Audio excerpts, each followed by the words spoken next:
Mga kababayan, ma'am sir, this is Jam, the Filipino channel. Ang inyong pong lingkod. So today is January 22, 20 at 26. At tayo ngayon ay pupunta dyan sa may Alorica, MJ Plaza, Chino Roses Avenue Extension, Magallanes, Makati.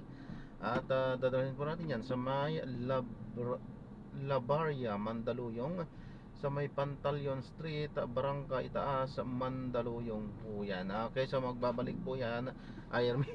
Magbabalik po tayo mamayang onte pag nakuha na po natin sila. Disclaimer lamang po, content po natin ay kalsada at hindi ang passenger. Kaya nga naman, sakasakali man po na may marinig kayo mga pangalan ng lugar, pangalan ng tao, pangalan ng organizations, government o private, may yan ay wala pong kinalaman ng channel nito. At wala pong pinapatungkulan. Lahat po ng pinag-uusapan dito ay pawang dito lamang po yan sa loob. At wala pong pinapatungkulan sa labas. Okay po, magbabalik po tayo mamayang onte pag nakuha na po natin itong ating susunod na mission. At samantala, makinig tayo ng mga nagbabagang balita at mga talakayan habang tayo ay papunta doon yan sa ating pick up area. Minsan, nakakakita ka ng mga tao, diba? Pagkakataon, iahon mo sarili mo, pinakawalan mo pa. Yung po ay may produkto ng pinagpatong-patong mong maling desisyon. Yes, nasa linya naman natin, si Professor Justin Ray Nohadera Chavez. Yes, isa po siyang psychologist at psychometrician.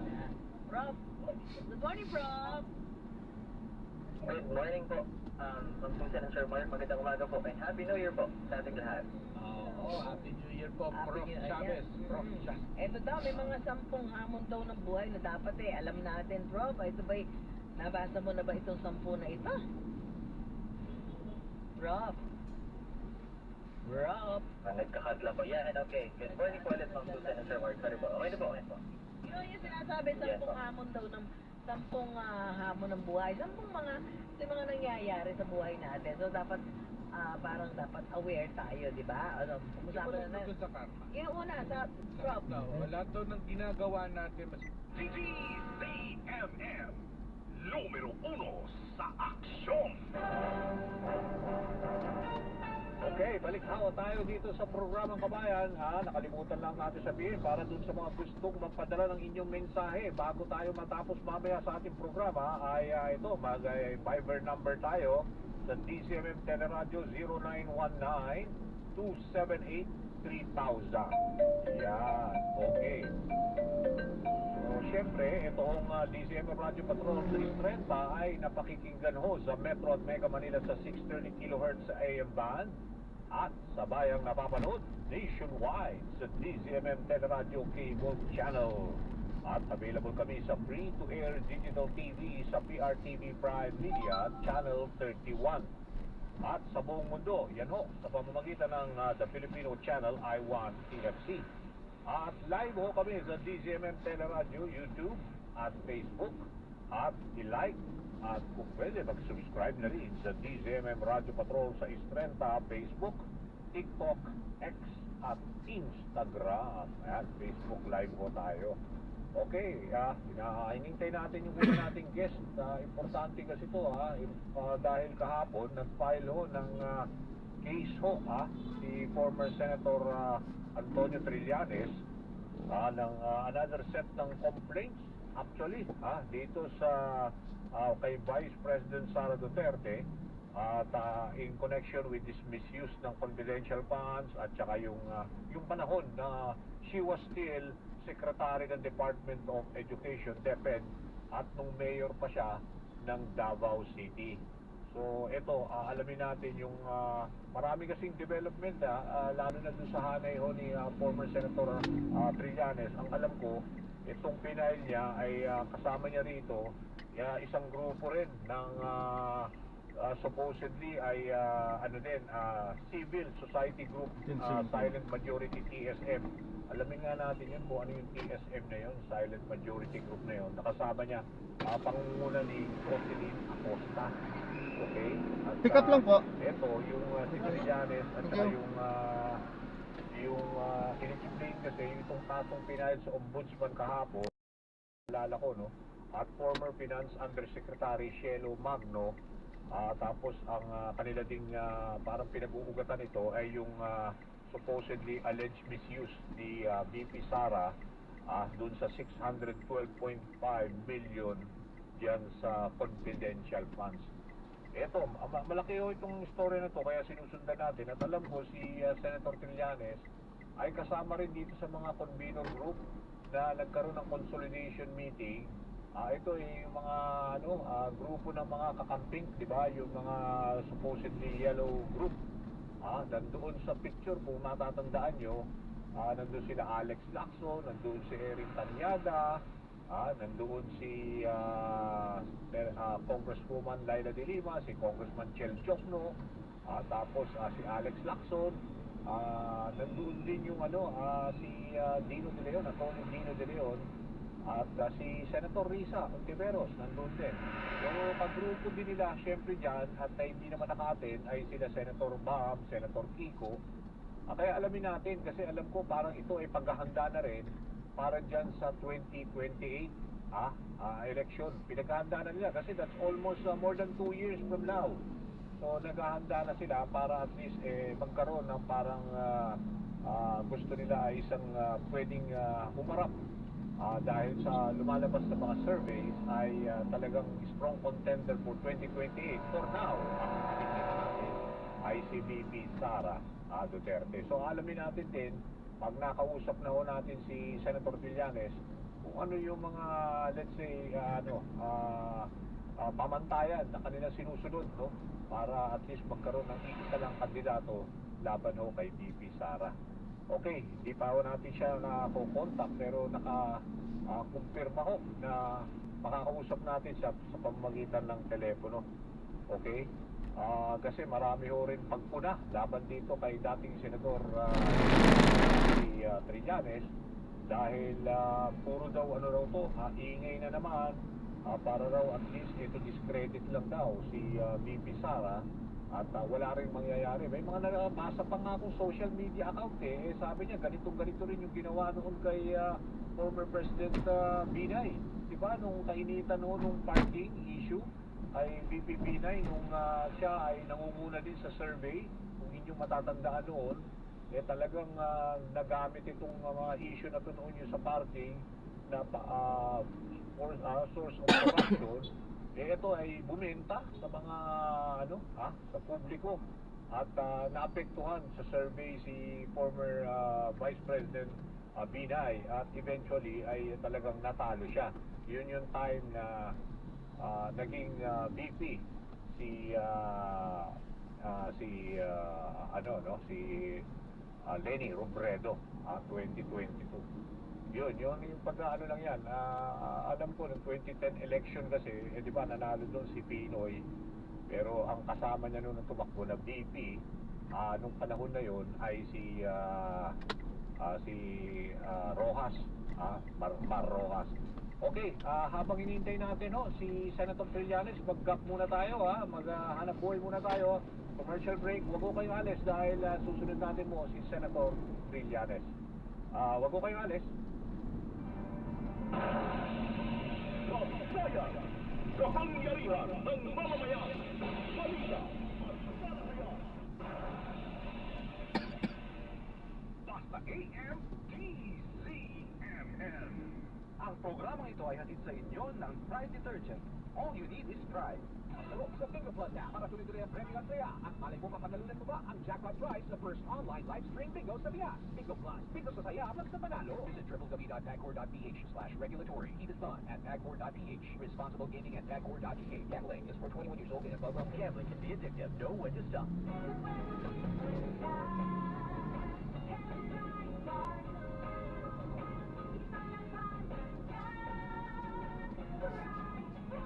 Pride Bar Blue with powerful stain-away enzymes. Malupit magtanggal ng dumit ng tiyak pero di masakit sa kamay.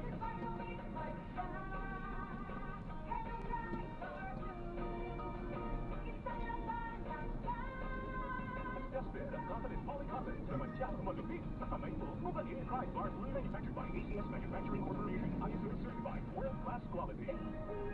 Basta AM DZMN. In fairness, go on.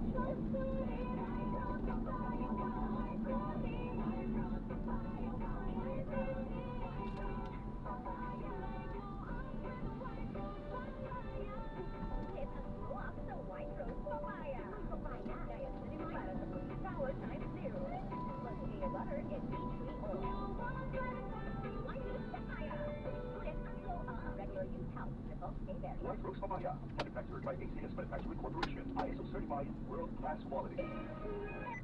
For example, ako po, I might be sold at some... So, there with us, Jackie, good morning. Dahil medyo on off yung ating signal dito sa may practice team ng UST, University of Santo Tomas. At siyempre, ngayong araw na ito, day 1, Jackie, ang ginabangan ng ating pong mga kababayan na talaga namang mukhang isang buwan nating in-announce ang paanyaya para sa isang month-long announcement. Bakit po Jackie, dahil kanina ang aga-aga pa lang, buti na lang aga pa kayo dito bating. Dahil ang aga pa lang, may pila na talaga sa Espanya Gate at I think that is Gate 5 ng UST. Kaya natutuwa tayo pag ganito sa pagkakataon, sabi ko nga diba sa ating panawagan ng panyaya, huwag sayangin, samantalahin. Kasi ito ay isang malaking tulong para po sa ating kalusugan, lalong-lalo na yung ating mga kababayan na talaga namang hinihintay yung mga libreng servisyon medical na inihahatid natin sa pamamagitan ng Operation Tulong. At this time, ito yung version 4.0 na, meaning pang-apat na taon na ginagawa hatid, alaga at tulong Tomasino medical, surgical, dental session or with optical pa rin ito, Jackie. Kompleto. Medical, tama ka dyan. So kanina, maaga pa lang, sabi ko nga sa'yo madilim pa lang nung dumating tayo, nakita na natin yung sila ng ating mga kababayan. Bakit alamin natin kung sa kapalitan sa atin. Meron pinakapalayo sa media ng kami.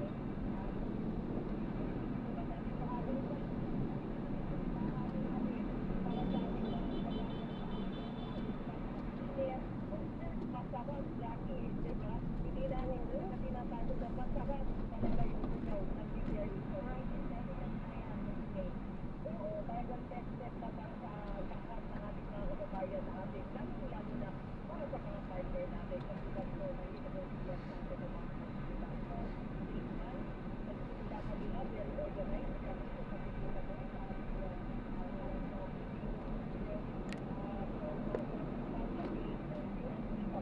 may mga pumasok sa medical team na talagang inihanda nila all out all systems mo kanina all systems mo, kaya nakakatuwa ang pasok, umupo, and then of course nandun tayo sa bungatin sa waiting area din nag-share tayo ng ating kaalisan sa lugar, and then of course everybody nag-present tayo sa kabuuan ng UST of National Medical Center. Kaya natin sa pagkakawagan sa pagkakataon, tayo ay talagang nagkakain ka, sama-sama, at magkatuwang na nagsusunod para po sa isugan na ating mga kababayan. Mga muna natin sa pagalian, sa pagkakataon ito, mag-lecture tayo at katabi natin ang Chief Executive Officer ng UST Hospital na nakita ko si Father Julius L. Pastora. Kasama natin para sa ating ika-4 na taon ng alaga at tulong sa Latino. Father CEO po, magandang umaga po. Good morning. Hello, good morning po, Ma'am May at Ma'am Jackie at sa lahat po ng tagapakinig at nanonood sa DCRA.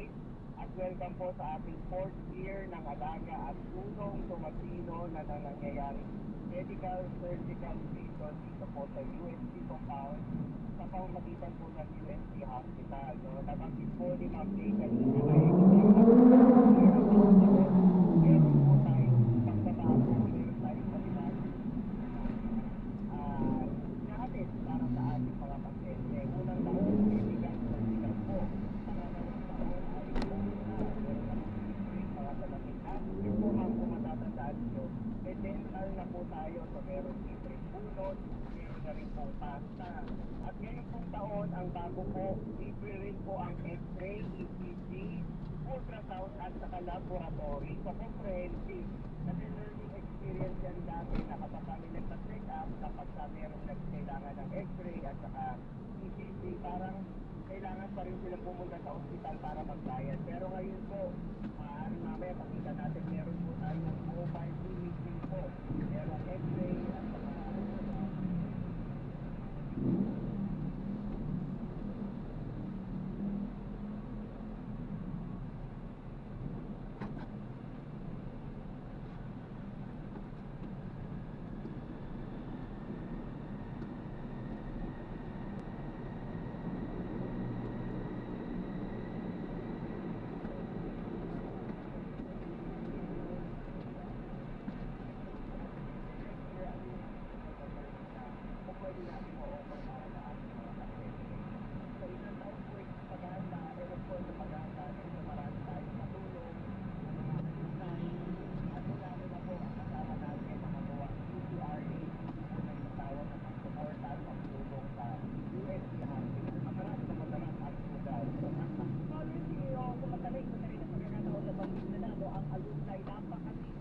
ginagawang po ninyo sa pagsasagawa ng isang napakamakabuluhang pagtulong na ganito, lalong-lalo na kalulugan ang pinag-uusapan natin, of course, with you sa UST Hospital. Nababanggit po ng inyong medical director, Dr. Joey Camalong Magorasyon, na after this, lalong-lalo na yung surgical mission ay hindi natatapos sa 3 araw ng alaga at tulog ko Pasino. And I think, ayun ay pwedeng ituloy, mag-follow up at meron na po pili kasama. Actually, yan po yung kaiba sa medical mission na ginagawa dito sa UST Hospital.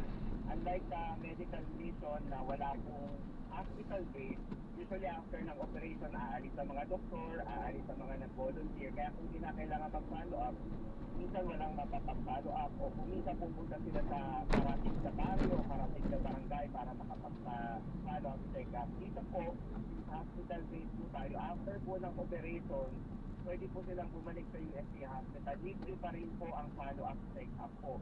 So hanggang po bumalik ang pasyente after operation, hindi po natin yan binilitawan. Minsan,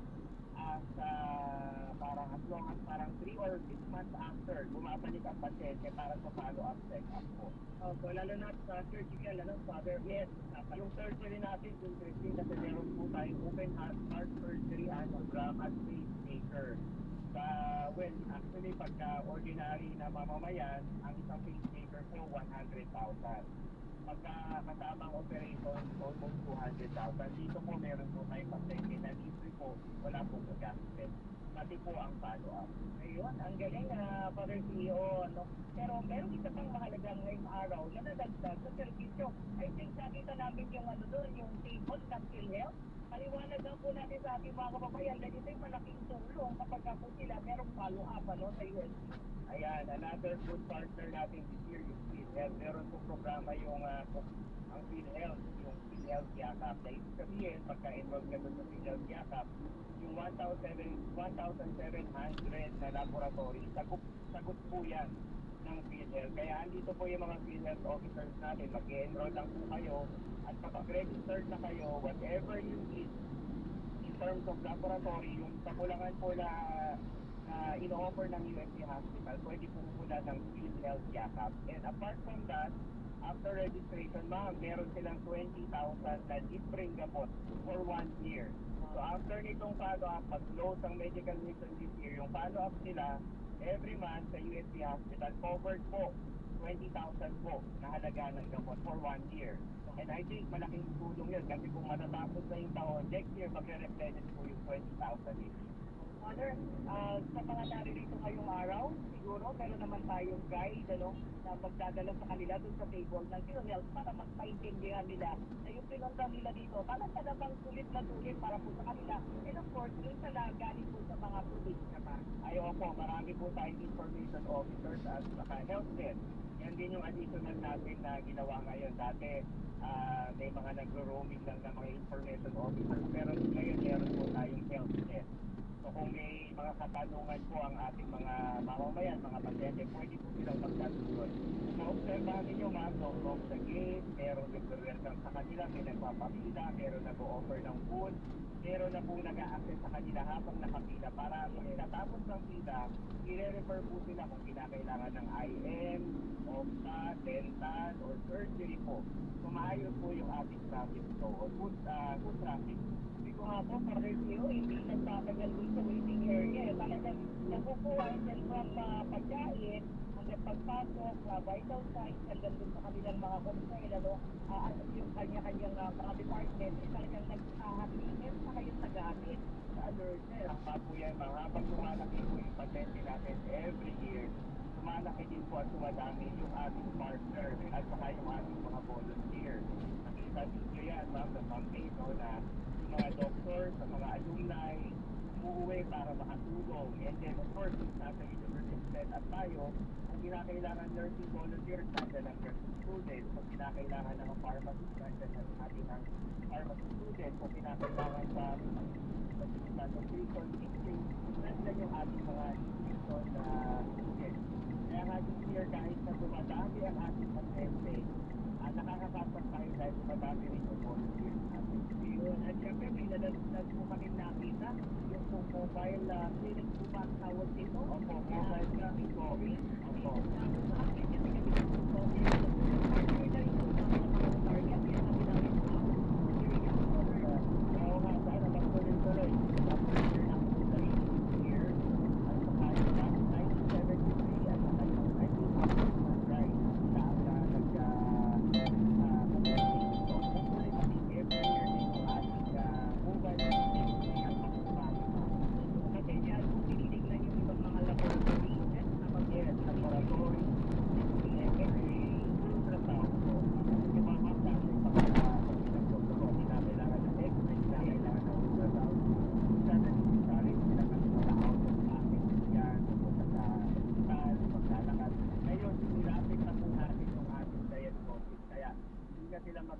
practical. Kumbaga, technical speaking, tatawag din lang sila mag-answer sa ating sabi. Oo nga po. Naku, anyway, Father Tio, pwede po magyayaan yung lahat kasi meron pa po tayong 2 araw. Oo, parang half day pa lang po tayo ng first day. Meron pa po tayo mamayang hapon. Ito yung second day. Nanalo pa rin si BPP9 noon. Dapat hindi pa rin sila nagbago isip. Ongoing pa rin yung mga kaso. Maraming po yun. Maraming nasampang kaso. So, ongoing pa rin yung mga nasa sandigan pa. Ngayon, kung matidismiss man yan, hindi dahil kasalanan ko. Kundi dahil baka mahina yung mga naglilipit doon o magaling yung abogado niya. Ibang factor na yun. Pero hindi po ako naggawa-gawa ng ebidensya laban sa kanya. Yun po ang gusto. Pinipresenta natin yung totoo. Ngayon, sila, mas maganda nga nitong public para sila mismo makakakita kung malabo yan o hindi totoo yan. Diba? Mag-gauge sila. Nung panahon nung Vice President Binay, mas dihamak na mas mataas sa survey yun. Ang mga nasa 70s yung survey niya nun Siguradong presidente na yun. Pero nung nakita yung Hacienda Binay, tapos napasok namin nakabit namin dun sa mga Facebook post ng mga anak niya, tapos pati yung mga titulo, nakuha ng ABS-CBN nun. Diba? Oo. Pero, lumiwanag. pero if we compare kasi yung grabe ang ngayon ang social media ngayon, ang labanan sa social media at mas malawak ngayon ang kanilang reach din. Somehow, feeling nyo kasi if we compare itong mga in-outline nyo, grabe, billion-billion. Ito lang sa laptop, ito lang mga disallowances, itong mga confidential funds, billion-billion. If this is solid evidence na may present nyo, tingin nyo mas matibay ito at tingin nyo you will, in terms of public opinion, you can tell kung talagang ang mga taong bayan by 2028 makikita ang somehow, di ba, abstraction. Sana nga po, ito naman yun sa impeachment. Yun, public hearing yun. Makikita talaga nila kasi impeachment yan, pwedeng papuksan yung mga bank accounts ni Sara dyan. Aba, pagkasiguro naman, may mga bank executives na nagsabi, ito yung pera niya, 2 billion, ganito. Baka naman magbulag-bulagan pa rin yung supporter ni Sara dyan na hindi totoo yan o ano-ano. Wala na ako magagawa nun. Hindi na ako nagkulang. Pero at least, i-represent ako sa inyo ito. Okay ba? Okay. Former Senator, speaking of 2028, kasi nagkaroon kayo ng mailan lang. Mga picture niya sa social media at nakikita sa mga news organization yung consolidation meeting ninyo, yung mga supposedly kakampings, di ba? Nandoon sila Alex Lacson, nandoon sila Senator, former Senator Laila de Lima, sila Chel Chocno, si Risa Ontiveros. Ang narinig ko from you, somehow ito ay parang para makapili na ng iisang kandidato sa ngayon kung sino ang pwedeng lumutang sa 2020. Tama ho ba, di ba? Yung pagtitipon po namin ngayon, regular naman po yan na ginagawa ng grupo na yun. Nag-update lang kami sa iba't ibang aspeto. So, nahagip na rin yung sa 2028 na yan. Meron pong ibang grupo na nagko-consolidate at sinama na yung pilian for kung sino man yung magiging kandidato ng leader forces. So, yan. Ibang grupo naman yun, full na yun. Pero, marami po kasi nangyayari. Kailangan natin tutukan yung mga pag-araw-araw na mga issues. At the same time, kailangan din natin paghandaan yung darating na eleksyon kasi pagka Ayan, so natulog na natin sila. So maraming salamat po sa panonood hanggang sa muli. Ingat. God bless. Paalam po muna pansamantala. Tayo ay gagawa na ng ibang video sa ating susunod na mission. Paalam po.